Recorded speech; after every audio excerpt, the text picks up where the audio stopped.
You are listening to an exclusive on PodHub Network. Your city, your podcast. Hello and welcome to another episode of Back to the Burgh, presented by the PodHub Network. My guest today is from San Diego, California, but he's as Pittsburgh as they come.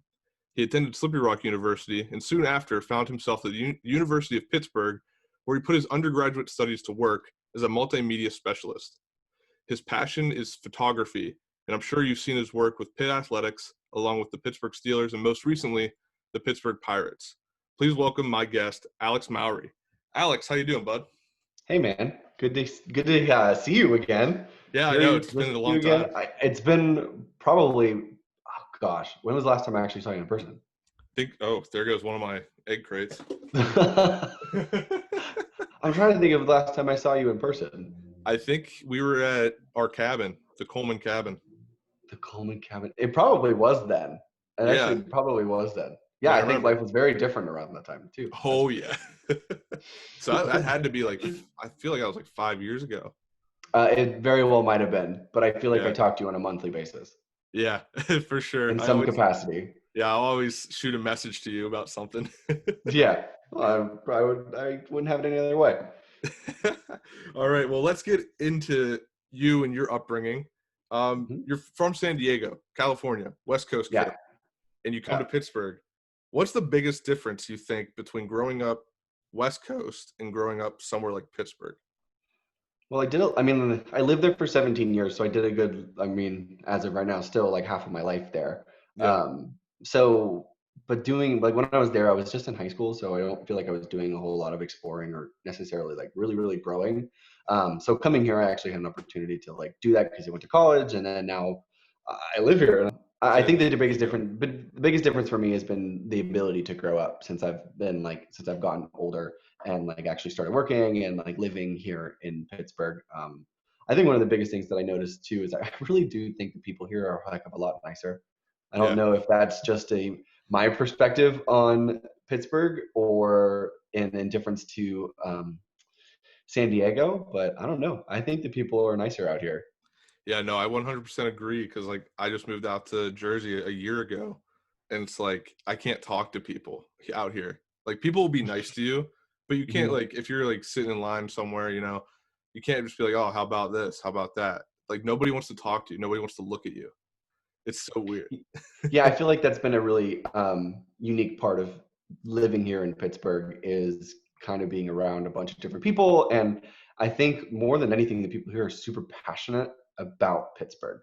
And whether it's sports, it doesn't have to be just sports, or it's culture, or it's food, or it's just the things that they like doing. I think they're very passionate people, and they are, I think, more willing to engage you and bring you into their passions rather than it just being their thing, which I think is a really special part of Pittsburgh. Yeah, absolutely. So going back to California real quick, what was a spot growing up that you were that's the spot, this is where I go with all my friends, this is where we hang out? What was the spot? I guess for me, it probably would have just been high school. I went to Rancho Bernardo High School. We were the Broncos. But when I lived in California, I lived far away in terms of where you felt like driving was far in high school. Oh, okay. So I didn't live in the county where my high school was. I don't remember exactly how I got to go to that high school. I think it was something with my middle school upbringing and it was in relation to that high school. So all of my friends didn't live nearby. So I really only saw them when I was at school. So, I played football all 4 years. And so pretty much I lived at school while I was doing sports. So I guess school or the mall, which I feel like out here is a very popular thing for people to just go to the mall. I can't go to Target on a Friday night because there's just high school kids walking around, and I'm I just need eggs and milk, everyone. I don't need to deal with all of this. I just want to get what I need, and I want to get out of here. And now I guess that leads into me becoming just old, probably. But I guess that's what we did in high school too, is we went to the mall. Yeah, no, going to a lot of people will say going to the mall was the thing to do, especially out here in Jersey. My girlfriend, she's oh, we always hung out at the mall. And I'm you hung out at the mall? Meanwhile, I grew up in Beaver County, and our mall was falling apart for the last 20 years. So why would I Is go? it Century 3? Is that your mall, right? No, it's the Beaver Valley Mall. The Beaver Valley Mall. Oh, well, the Century 3 Mall is something special in itself. Yeah, that but one yes, too. the Yeah. Beaver. For Yeah. sure. So what was it that brought you to Pittsburgh, to Western Pennsylvania?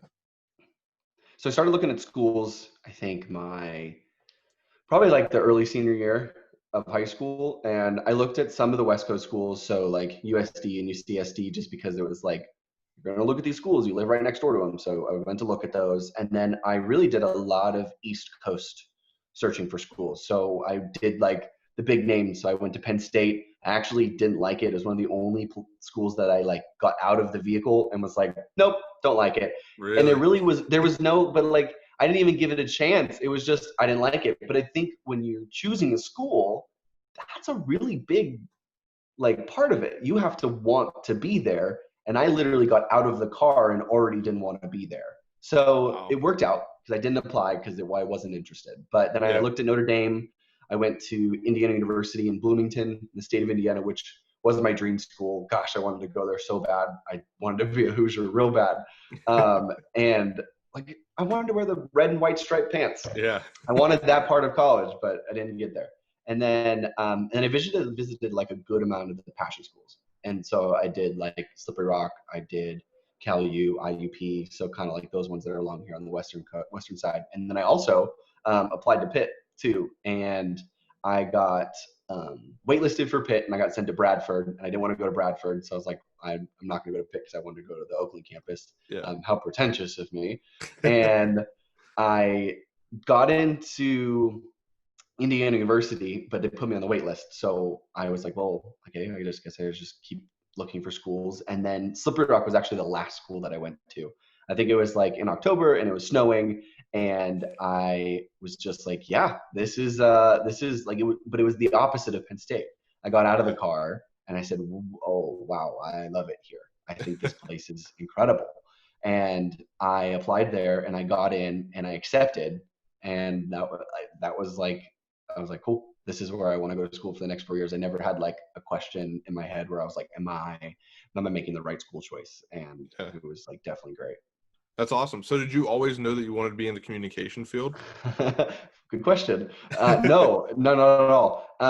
My senior year of high school was the first year that I kind of got introduced to digital media, I had a video production class. So I was learning about editing and storyboarding and just kind of telling visual stories.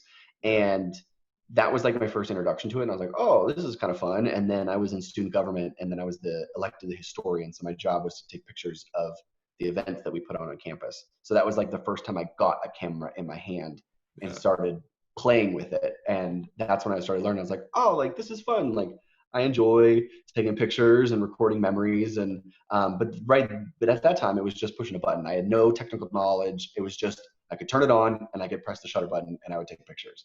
And anything that came back out of that was wonderful because I was like, oh my gosh, wow, I made this picture. This is great. But when I went to Slippery Rock and I applied, I actually didn't apply for communications. I applied to be a physical education teacher. I enjoyed the concept of teaching. And so I was like, great. Slippery Rock is a good teaching school. They're also known for their physical education and just teaching in general and like all the physical therapy stuff. I was like, okay, cool. This should be like a good field for me. And was going through the summer towards my freshman year, and I just was thinking about it. I was like, gosh, I hate running, and I don't know if I can make somebody else run. So I was like, I can't do it. So then I switched my degree to communications, and because of everything I was doing in high school at the end of my high school time, and it was the exact right move for me. Yeah, like I asked that question because being a West Coast California guy, you would expect, since like, well, if your first thought was communications, you would think, USC or something like that, because they do have like the big film schools and things of that nature. Yeah, absolutely. You would think that there are like, I would have just stayed there. Yeah. Which I'm glad I didn't, because everything I have right now is a testament to me leaving there. not to say I wouldn't have had great experiences, Yeah. but it's one of those things where you can't predict what the outcome would be if you were to make a different decision in the past. So I am blessed for every no that I gave myself in high school. Yeah. So you went to Slippery Rock, and you had the unfortunate pleasure of meeting my older brother. Yeah. So let's talk about some of the good times in college. What did you guys do on a Oh. regular basis? And I know there's some things you might not want to say, but I think there's plenty of stories. Gosh, there's so many. Probably not for a podcast or a digital recording of it. yeah, They're really not that bad. I just rather not have them on film. Um, it was it was great because it was my first real experience of like being on my own. And I think that's what a lot of people really enjoy about college is being on their own and being with their friends. But I also like came to Pittsburgh and to Slippery Rock, no less, not knowing a single person. So every single person I met was new, and I have a different mindset on all of this now because I think I'm older and I've rethought about how I've lived my like years in coming up, and now I see them as more or as bigger experiences than they probably were at the time for myself. But like as a 17-year-old freshman, I was like, I am horrified because I'm now moving across the country to a zip code that I've never been to before, other than once or twice to visit, and I'm going to live with people. And so I'm roomed with my friend, he was a random roommate, and now he's like a great friend of mine. His name was Connor, and we were like friends all through college and still friends now. And then I met your brother who lived down the hall, and then I met one of my other best friends, Ryan, who I see them on like a weekly, monthly basis. I was in their wedding, and I would not change anything about my freshman year in Rhodes. That was the best experience I had in college because of how kind of like physically close we were to each other, because you were forced to like see them and say hi to them and like get into problems with them or successes. And um, that was probably like the one of the best ways I could have started my college career, though, was living with all of those people, because really every single one of those people that I met is like lifelong friends now. yeah, that's awesome. Yeah, I wish I would have had a similar experience in college of like the closeness, because Hmm. whenever I went to college, I got the nice dorm rooms, and with the nice dorm rooms came your own space.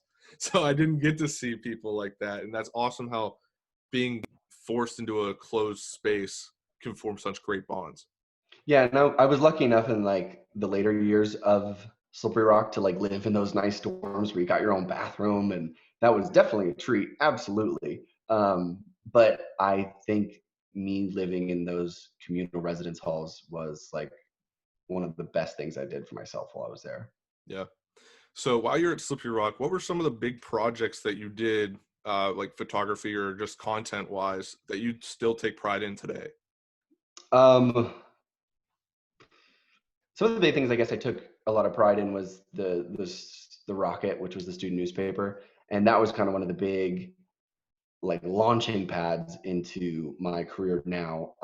I don't do photojournalism per se anymore. However, it taught me so much about what I'm capable of in terms of photography, because I think there is a special kind of aggression that comes with being a photojournalist, rather than maybe just someone who does portraits and someone who does landscapes and someone who does fine art, which are all super valid forms of photography. I do feel though being a photojournalist taught me to be a little tougher, and in doing so, I think makes me better right now.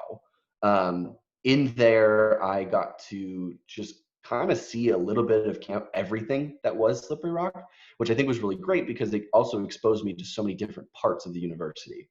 Um, Regardless of me being a communication student, I was somehow involved in every single college because I was always telling stories of everything that it took to be a student here at at Slippery Rock. So it was a good opportunity for me to kind of get my feet into every single door on campus and learn a little bit about the university. So I got to say, yeah, probably the rocket was probably my biggest thing. And it gave me the most practice with a camera. It taught me how to shoot in manual. For anybody that knows photography, that is just the way it should be done rather than a green square. So I'll always remember there was the first time they had me shoot football for them, which was my freshman year. And I like walked into the office and I was brand new, just walked off the plane. And I was like, I like taking pictures because I think it's fun. Like, is there any way that I can be a part of the newspaper? And the girl who was the photo editor at the time handed me, I think it was a Canon 1D. I think it was actually just a Canon 1D. So it was like a full frame camera, but it had no auto settings. And I had no idea how to work the camera, but I was given this camera and they were like, yeah, go shoot football. And I was like, okay, sure. Like, I guess I'll go do it, because it was one of those things where it's like, I have to be successful here.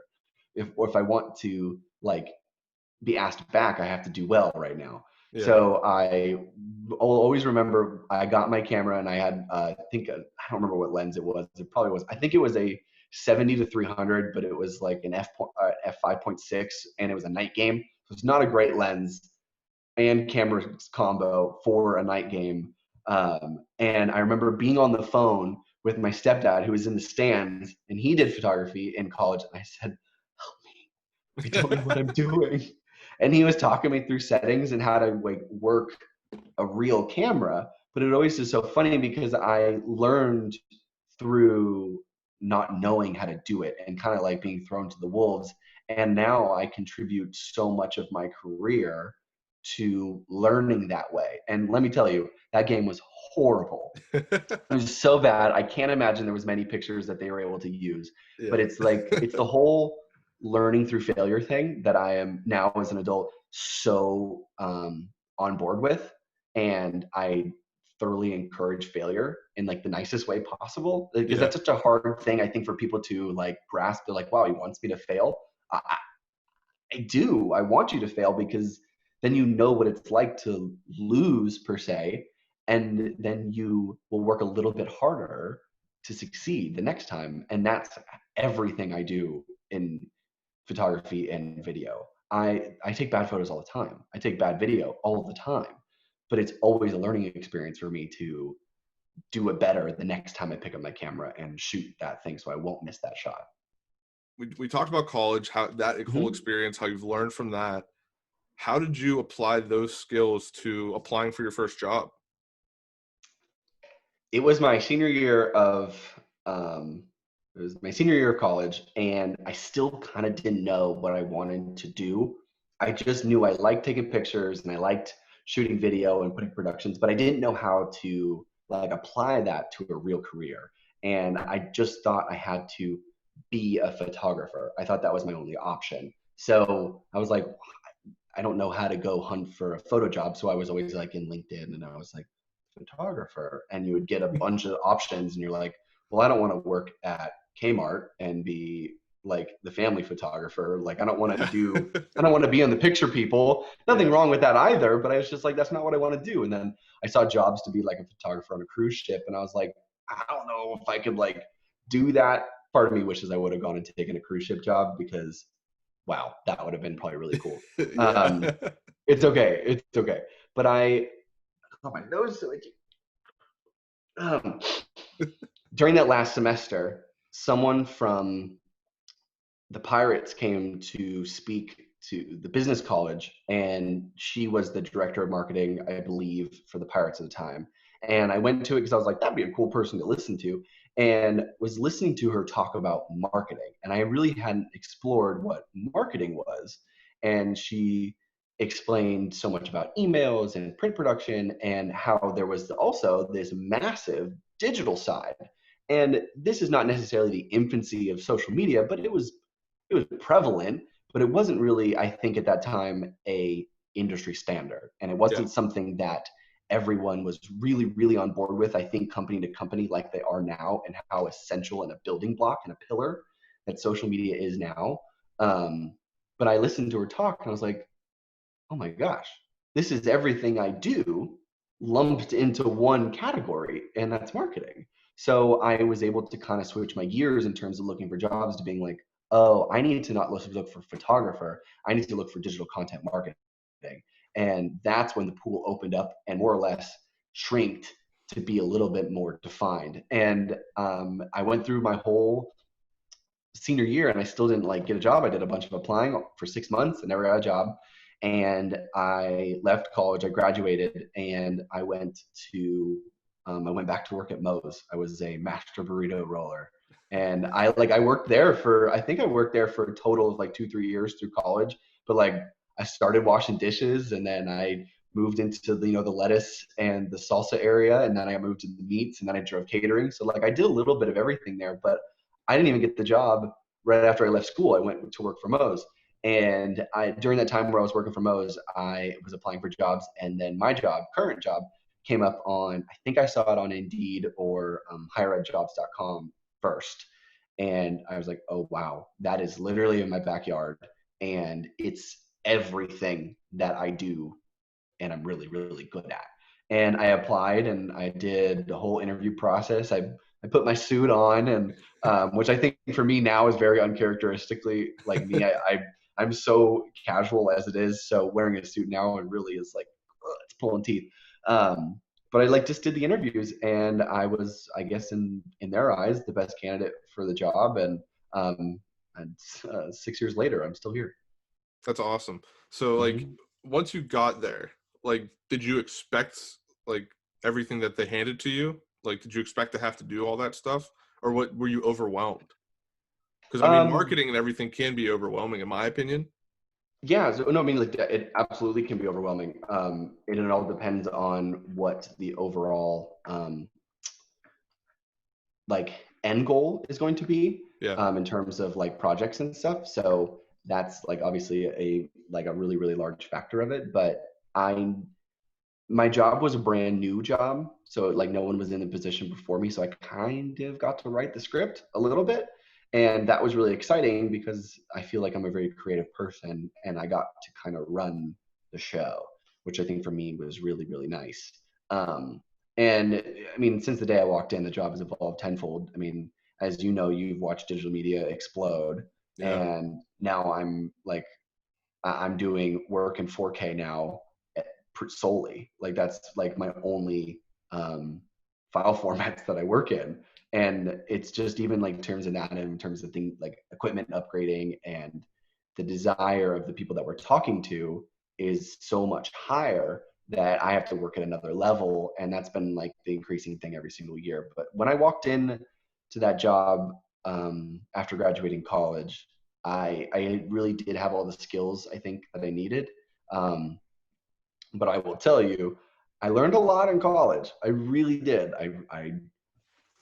I give a lot to that degree that's back there and that's literally in its envelope still on my shelf. I give a lot of props to it. I needed it, but I have learned so much more just working there. And quite honestly, through YouTube, I should have an honorary degree from YouTube. I should have a bachelor's of YouTube because I've learned so much more just doing everything that I do for work. Yeah, and absolutely. That's been the real beauty of, I think, of the internet and that stuff growing is I've been able to tap into everything that's here and really like absorb it all and make it part of who I am and my creative process. Yeah, I mean, it really seems like your first job was like a content creator's dream because you got to write the script and no one was really telling you what to do. Yeah, no, it was really nice to be kind of like the new person in the chair because there was they had ideas on what they wanted, I think, my position to do. And then I was able to take that and run with it and evolve the role and the delivered product to like another level that I don't think that they were expecting. Yeah. So with that said, how much of a part of doing photography for the Athletics was a part of your job, or is that something you decided to do on the side with Pitt? So that's actually totally on the side. I had a good friend, her name was Julie, and she was the sports information director up there. And she knew that I had shot sports in college because of the Rocket. And I think she gave me a men's soccer game or match to shoot. And she's like, can you come and shoot this? I was like, sure, like I can. And I brought my camera equipment up the hill to the sports complex, and I shot that game. I don't remember if we lost or not. I can't remember. But it was my first step in that athletics world. And then they just kept calling me back. And then I had a friend named Casey, and she asked me to come and do softball. And that was one of my other first sports that I had. And volleyball was another one. And then they just kind of started giving me more work. And I started to kind of take over and do a little bit of the like marketing photos and like the seamless white backdrop stuff that we use in Twitter graphics. And I mean, I look back at some of those pictures too, and it falls back on my whole failure thing is they're horrible. I can't believe that they were paying me to do this. And I'm like, I'm so sorry, Pitt Athletics, because gosh, I think 4-year-old photographer for me was a real train wreck. Because I even thought I was good, but like I look back on it, but it's all just me evolving in my craft and what I do. But it's rough. Like some of that early work, it's bad. Yeah. It's real bad. But they liked it enough, and they keep calling me back. And now I shoot pretty much every single sport in some capacity. I have a hand in almost every single team's marketing images. I was a part of the rebrand of all the new Panther head. I don't have it anywhere near me. But like they used, like the Nike used my images as baselines for some of their designs, which is something I will always like hold really close to my chest, because I think that's just the freaking coolest. Yeah, absolutely. And I'll always be blessed for Julie calling me and asking me to come in and shoot men's soccer, because I have everything, I think, athletics based and now NFL and MLB stuff to contribute to those early projects when I first started there at Pitt. Yeah, absolutely. So before we get into the professional sports. Yeah, we won't jump there yet. Yeah. So let's talk about, you just did some work with the Pitt football team on the unveiling of their new uniforms. Oh, yes. Take us through that whole experience. Like, when did you know what the uniforms looked like? Did you know beforehand? How hard was it to keep that a secret? It was an impossible secret. Yeah. Especially like, I mean, like it's funny too, because I necessarily didn't grow up a Pitt fan because I'm not from here, but I know so many people like yourself, like your brother, like your whole family, like Yeah. my buddy Ryan and his family that just love Pitt. And more times than not, it's not because they went to school there. They just love the university because it is like, it's Pittsburgh school. And as much as some of the other ones are, but people just love Pitt. And they reached out to me, I think it was in July, and we were working on kind of doing like a video recruitment for football. And they're like, hey, we'll just let you know that we're going to be working on some new uniforms here, and we're going to possibly do like a shoot sometime in the cathedral. And I was like, well, let me know when that's happening, because I want to be a part of that. And so I kind of just like shoved my foot in the door, because I was like, I think I need to be here.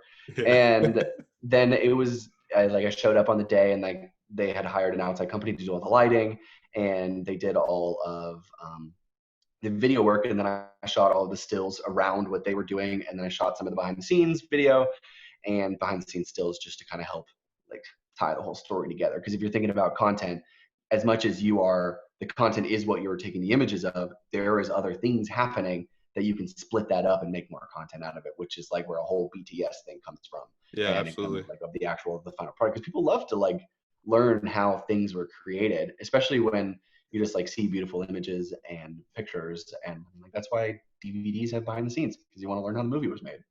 Yeah. So we took those pictures back in like July, so it's been months. Wow.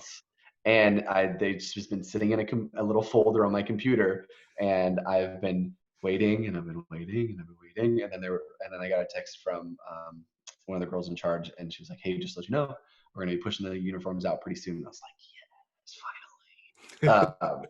So it's really cool too, because the uniforms are really grounded in Pittsburgh. And I don't know if you watched the video on the explanation of all of it, but pretty much every single piece has something to do with Pittsburgh and Oakland and the University of Pittsburgh. So it's a really, I think, special uniform. And I hope they wear them again. I'm not totally sure if they will or not. Since I don't actually like work in that office, I don't have any of that knowledge, but I hope they wear them again. I think they're pretty cool. Oh, they were awesome. So just wanted to, like, as a fan, I wanted to talk about this. Like, what was it, around the collar, Mm-hmm. that part of it, and like the story behind it, and like you said, the behind the scenes. I never knew that. Like I go visit Pitt, and I'm like, oh, that's pretty cool. But I didn't know there was a story behind it. So it's like, Yeah, all the ironwork. yeah, the ironwork and everything. Like I didn't know that like that was special. I just thought, oh, cool architecture. But like, Yeah, I think there's a lot of ability for stuff like that to also be storytelling in itself. Like you were saying, you didn't know that story, but they had the ability to kind of bring you up to speed on something that's really important to Pittsburgh and to the University of Pittsburgh with a uniform, which wasn't, I guess, in a way that you were expecting to learn something new. yeah, exactly. That's what I found like to be the best part of the excuse me, best part of the uniform was the history. Like that we Hmm. put history into it. And now we got people on social media calling for the Steelers to do the same thing. I don't think that'll They're happen. already black and gold. What do people want? They want They those are the steel city's jerseys, colors. man. They want the Oh steel my. gray jerseys. I think we'll get the Bumblebees before we get a new steel Yeah, jersey. we'll get the Bumblebees again.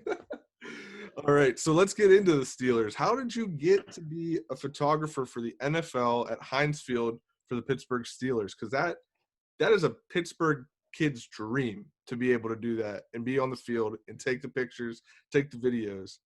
How'd you Yeah, land so I've heard, which is that? also one of those things where it's like I'm super blessed for the job, but I don't know if I still understand the gravity of how Pittsburgh cool that is because I just didn't grow up a Pittsburgh fan because I Yeah, mean I yeah. lived in California. I'm still a Chargers fan. And sad that they've moved to LA, but I would have never thought that all my San Diego Chargers stuff would be vintage. Never. But uh, I mean, actually, the best part about working for them is actually they called me and I didn't actually apply for the job. And I had a friend who had the job before me, and she texted me one day. She's like, "Hey, do you mind if I give my boss your number?" And I was like, "Sure, like that's fine."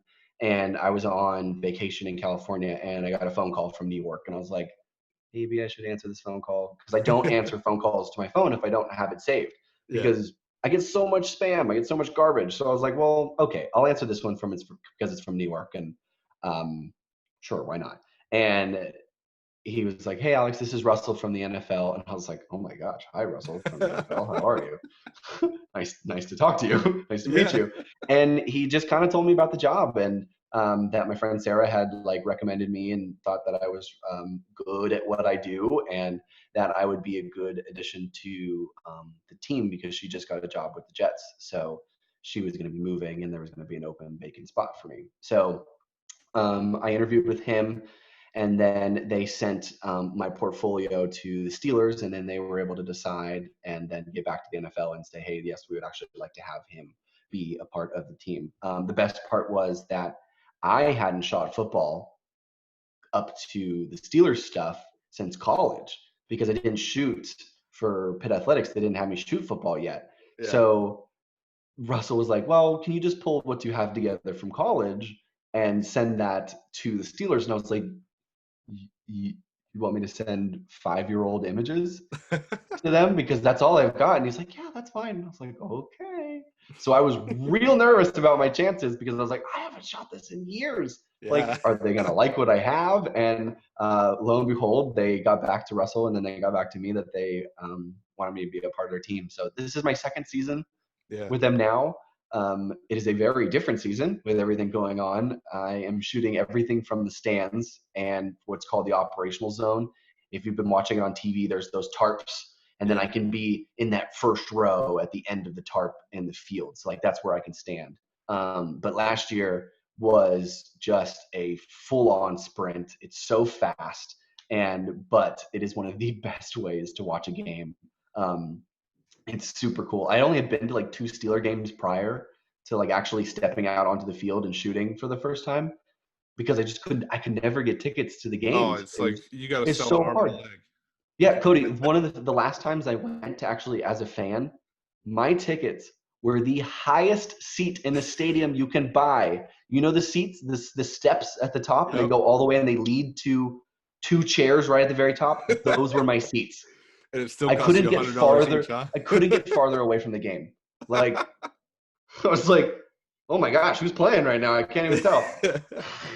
So it was like me stepping onto the field though that first day and being like in the game was really, really cool because I grew up all through high school playing football and I was shooting it all through college. And so like I still have this great affinity for the sport because it was one of my first sports that I ever played next to baseball. And I definitely love it. And I have so much respect for it because it really is a hard sport.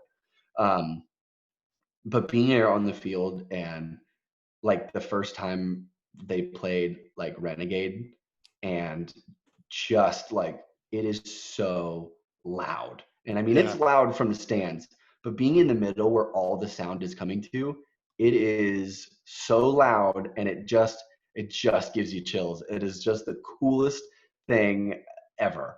And I mean like they've been playing it still this season and it doesn't feel the same, like Yeah. exactly the same, but it still kind of gives you chills because you're like, oh yeah, I know what that means. I Like, mean, I'm getting chills just thinking about it right now. yeah, it's one of those. It's one of It's those one of like those songs things. where you're like, oh yeah, and you hear that scream, and you're Yeah. like, ah, and you're like, yes, we're run through a brick wall. It's so great. It's such a wonderful feeling, and I definitely think the best like experience that I've had so far there was being on the field and shooting a Monday night coin toss.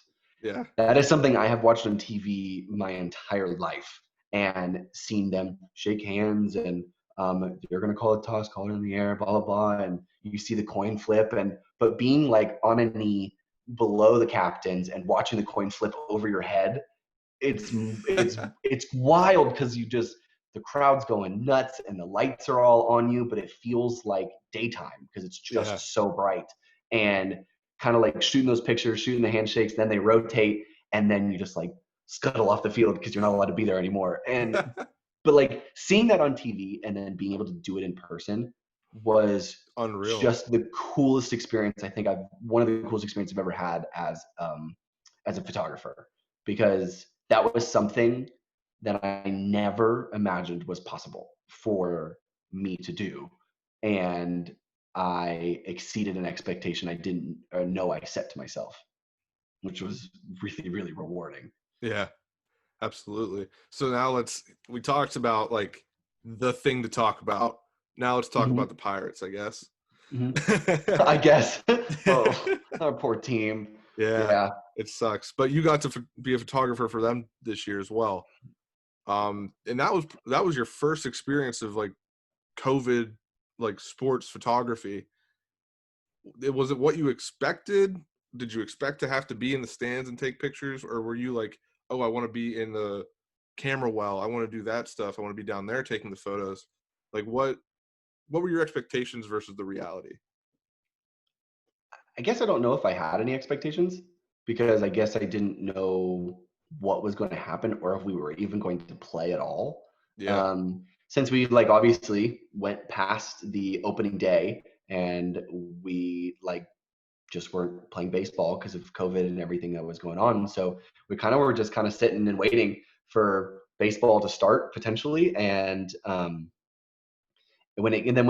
you remember when it came around and like opening day was starting, they we like played opening day, we played opening weekend, and then the Marlins had cases, Yep. and we were all kind of like, oh, is this it? Are we already done? Because they're already like, because they were having all the talks and like it would be unfair for the rankings and stuff if like teams weren't allowed to play since there's so few games. So I was like, it might be over before it even started, and we were able to like obviously get the season rolling, which was really great. And it was a challenge because I hadn't really shot a sport again. I hadn't really shot baseball since college. And I mean, baseball from like little league to high school to college to pros is so different and it is so much faster. Yeah. And it definitely was a learning curve for me, I think, because one, I had to relearn how to shoot baseball because I think because the sport doesn't move obviously like any other sport does because it's on its own, but being able to be in one place, have the action leave you and then go to first base, having like that kind of the mindset, like, and really remembering where people are on the bases. And okay, so now like thinking like you're playing all right, it's 2 outs. There's a runner on first. If it's hit to third or short, it's probably going to go to 2 because that's the easiest out, depending, or it's going to go to 1 depending if he has time to set back and throw. So So it's it's kind of just almost like like, you're the 10th fielder. Like you have to yeah, think you're of every situation that can happen and and then react. also put your little centimeter square on the first baseman in a fraction of a second. So it's really hard. And what also made it hard was kind of shooting from the stands. But Yeah. it's also the only way I currently, as of right now, know how to shoot baseball because that's the only thing I've had. So I learned to work with the resources that I was given. And of course, the Pirates just installed that giant fence along the whole infield. So having to Yeah. shoot through a fence from 12 feet out was definitely a challenge in terms of like autofocus, which are not really big fans of things coming in front of it. So like that was an interesting learning curve and how to deal with like an environment that was not really conducive to photographs. But Yeah. how do you make it look exciting? And the cool thing I think about what my role is with them is they're always kind of like, as much as I am shooting the game, they want to know how can I make the game look creative and exciting to kind of like the younger generation of people. So Yeah. like Yeah.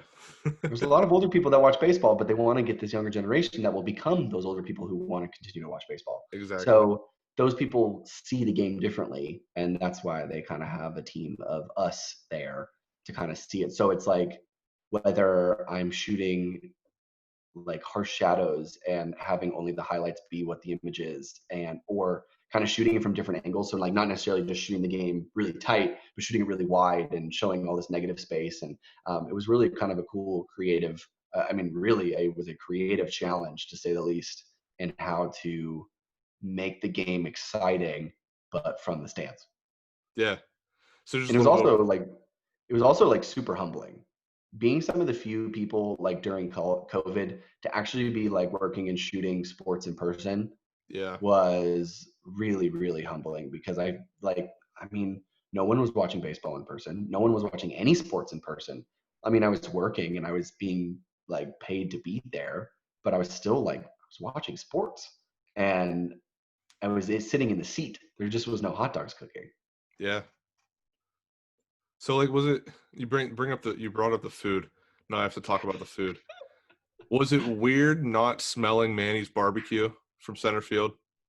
Yeah, there was no like smoke screen coming over the center field wall. Yeah. Yeah, so I mean, they had simulated fan noises, which was really interesting, and they were all reactive too. So like it was on a normal murmur for most Yeah. of the game, and then like if there was a single, they would raise, and if it was a double, it would be a little bit higher, and if they hit a home run, like the crowd would go nuts, and it was super cool. But like not having the, I mean, not oh, okay, yeah, and I mean, like all things good, like it just felt not complete Yeah. because there was nobody there, and there was no crab fries, and there was no Dippin' Dots, which is always like my staple for going to the Pirates game. I just love Dippin' Dots because I don't know where else to buy them, but at One thing you PNC did Park. do on your social Oh media, boy. on your Instagram, you would rate the dinner and dessert that they had at PNC Park, which I loved. I love that you did that. I was trying to find some way to like make it all exciting, but Yeah. they have like pretty much at like Heinz Field and PNC Park, they have like media meals which come in this little box, and it's like a sandwich that was made yesterday and it's plastic wrapped. It's not a great dinner. It really isn't. So they were selling a meal and it was like $10, but it was like the most food I think I've ever had for $10. But it was Yeah. always like changing and it was actually like really good. But yeah, so like that first day, I got a dessert. I didn't know what it was, and I still don't know what it was. It was some orange thing, and it was like gelatin, but it wasn't gelatin. So I was like, Yeah. so I just ate it on my Instagram story because I was like, I'm gonna test out what this is, and it was horrible. But then I kind of like just some people were like, that's really funny. You should do that again. And I was like, okay, I'll do it again. And I just kind of like kept up with it and would rate my desserts and Yeah. on Instagram. Most of them were actually really, really good though. They actually really kind of pulled out all the stops for the people that were there and working and actually gave them like a really good meal. That's cool. That's Mhm. good to know. Yeah. So going back to you said you guys like they wanted you guys to kind of attract the younger generation, Hmm. baseball fans. Every time I hear something like that, it takes me to the Gary V quote. He said, "If Mike Trout walked in this room right now, you wouldn't know who he is." Hmm. You And would have. it's so true with this generation. What are you guys trying? Like, I guess I could say you guys because you do the photography. What are you guys trying to do to make it appealing to the younger generation? I think the younger generation definitely has a different visual appeal and what the things they want to see. I mean, I don't know if you just, I think it's actually like literally today or yesterday, the MLB put out their like post-season video. It was yesterday at 3:02, technically. I just looked it up. Um, Okay. it's on their Twitter, but they're talking about the newer generation of players, and it's all of these young guys, and they're trying to change their marketing style to appeal to this Gen Z group Yeah. because they want different things than um, Generation Y and even really some millennials want.